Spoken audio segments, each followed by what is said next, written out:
So the question is, how can you really start treating your bulimia, your anorexia, your binge eating disorder, and actually breaking free of the cycle of secrecy and shame? So many people hide their eating disorder. And I recently was at an Overeaters Anonymous group, and what struck me was one woman's story. She said that she had not lost weight and not gained weight. So no one ever suspected that she was guilt-ridden.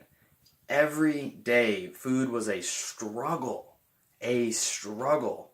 And her story made me realize that there are invisible signs that you have an eating disorder. And it's okay to realize these are indicators of an eating disorder and get help from it. Because so many people, especially this woman, she said she had suffered for years in silence by herself. That really ruined, she didn't say it ruined her confidence, but she said that she struggled in other areas of her life, career and relationships.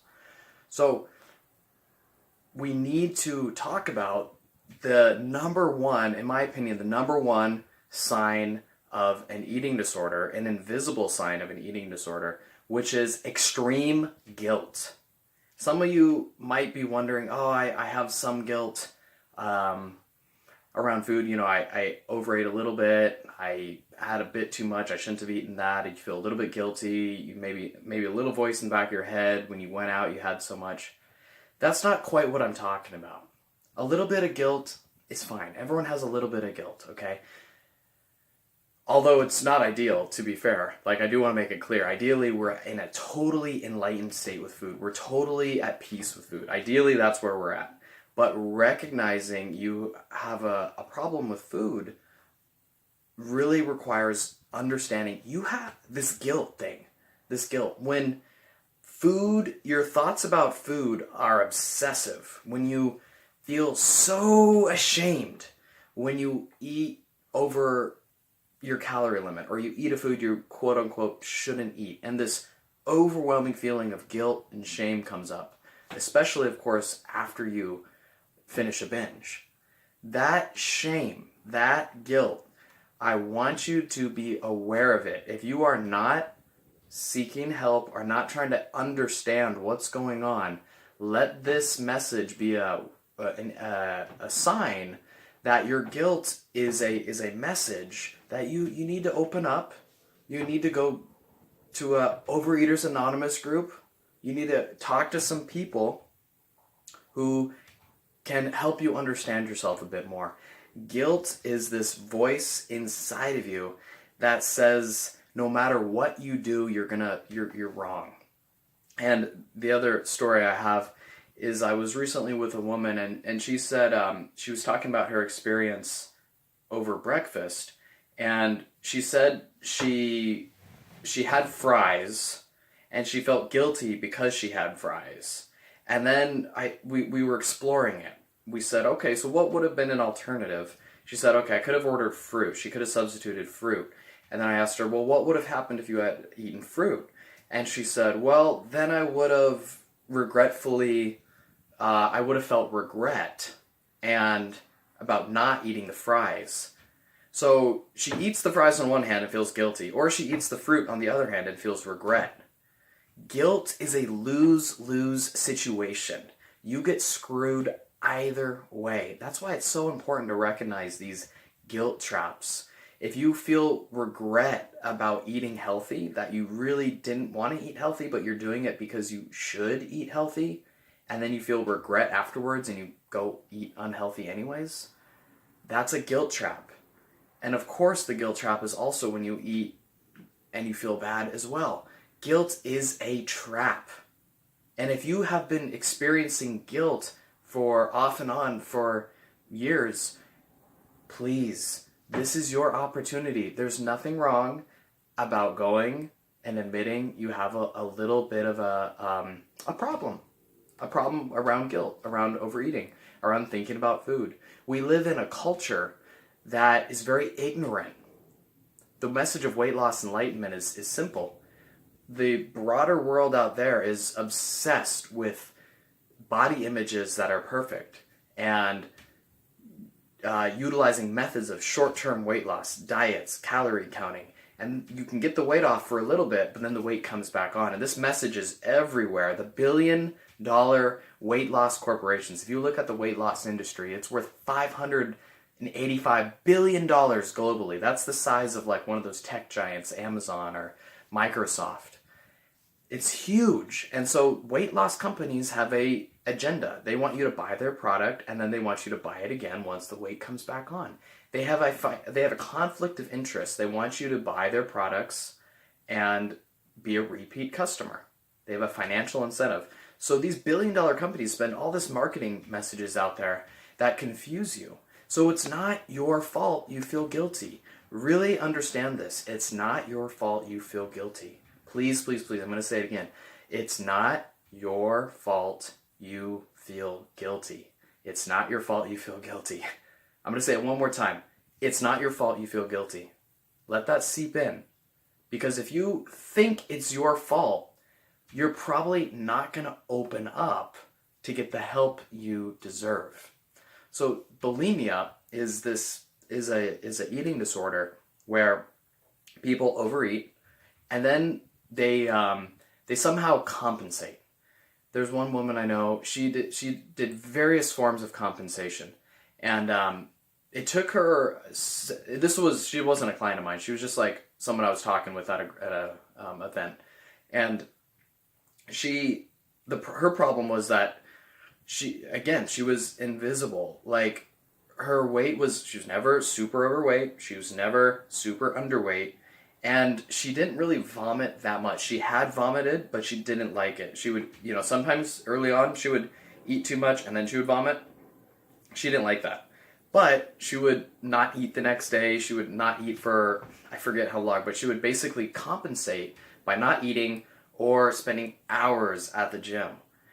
And these forms of compensation were like torture, right? Her whole experience of not eating, of exercising too much, it was like a form of torture. And when you have all that torturous energy in your soul, you self-sabotage in many other areas of life. So one of her struggles was admitting and realizing that this guilt cycle, this binging and guilty compensation, was an eating disorder, even though she looked relatively normal. It was hidden. It was hidden. So, these hidden symptoms are what we need to expose and bring to the light. We need to bring awareness to these symptoms. Maybe by listening to this podcast, you're starting to be aware, oh yeah, I compensate if I eat too much. I torture myself. And this torturous energy seeps into other areas of my life. And hopefully this podcast is bringing you some information that you can change that pattern. You really can. You really, really can. There's many, many different therapists out there who have been trained in eating disorders. The good thing about eating disorders, if there is such a good thing, is that it's very well studied. It's very well studied. And the biggest obstacle you have to getting help with an eating disorder is actually the fear that your secret is going to come out and that something bad will happen. Your reputation will go down. That your ego holds and projects onto these fears. Like, if someone found out that you binged and compensated somehow, something bad would happen. Like, it's a survival mechanism. So deep down in your subconscious mind, you think, oh my God, if someone found out about this, something awful would happen. Just horrible things would happen.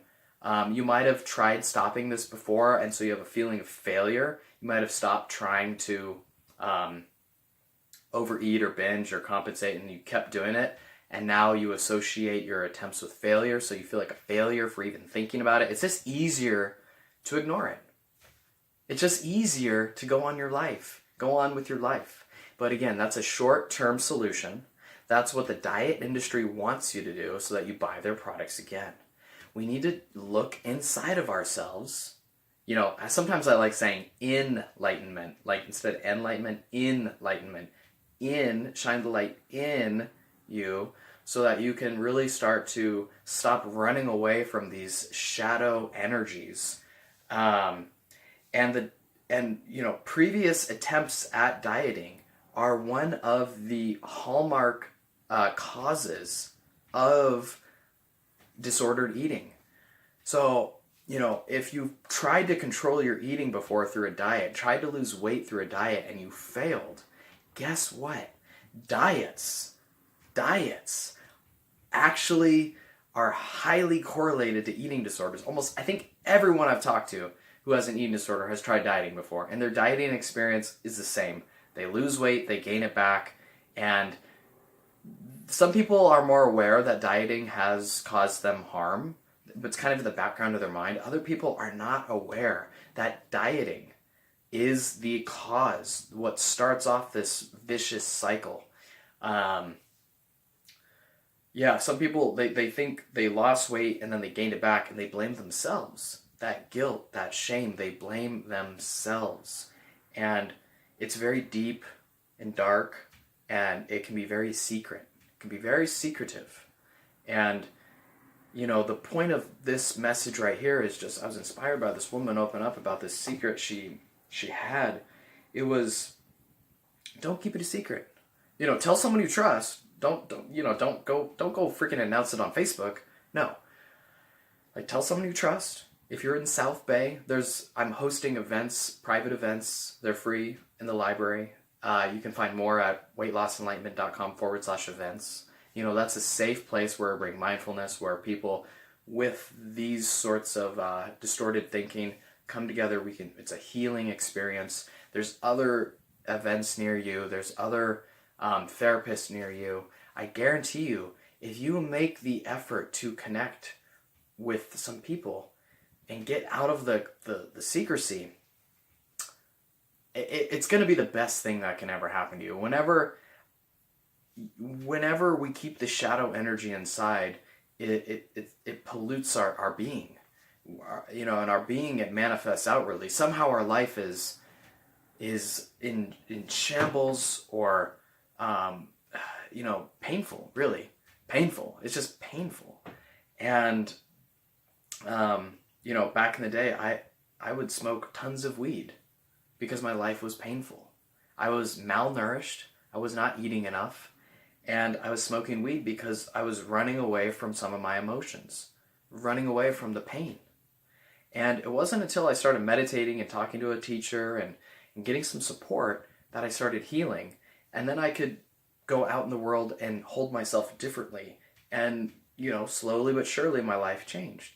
That's what motivated me to explore mindfulness, really. And mindfulness is what led me through a series of personal training events and counseling. Mindfulness is what led me to this right here.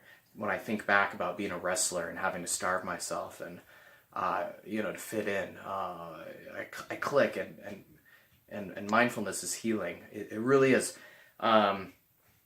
So here's how you know if you want to catch your guilt. Last thing before we kind of sign off, just write down your thoughts about food, especially if you overeat. What is your interpretation? What does overeating say about you? See what comes up. See what comes up. Message me at Jared, Jared, at weightlossenlightenment.com. Send me an email with your thoughts. I'm going to answer in a compassionate way. I'm not going to judge you or anything like that. Or tell a friend or tell someone you trust. Because when you're met with compassion, when you expose that deep, dark secret that you've been hiding, and when you expose that in an atmosphere with a person that you trust and they are able to receive you in a compassionate way without judging you, without giving you advice, just meeting you present, acknowledging your humanity, that link can change your life. It will change your life, especially if you've never experienced it before. So realize, diets, it's not your fault if you feel guilty. You've been raised in a culture that was ignorant, that was well-intentioned, but ignorant. And this culture basically brainwashed you through media and messages and images about the right body type and shamed you into thinking that you were wrong somehow. And this message started very, very young. And now you have to break free. It's your responsibility to shine the light within and to not get stuck by the times. There's these crazy times, and it's up to you to seek help and to take one compassionate step at a time. So with that being said, that is all I got right now. I welcome your feedback. Send me a message, direct message me, email me. I'm here, and have a great day. Peace.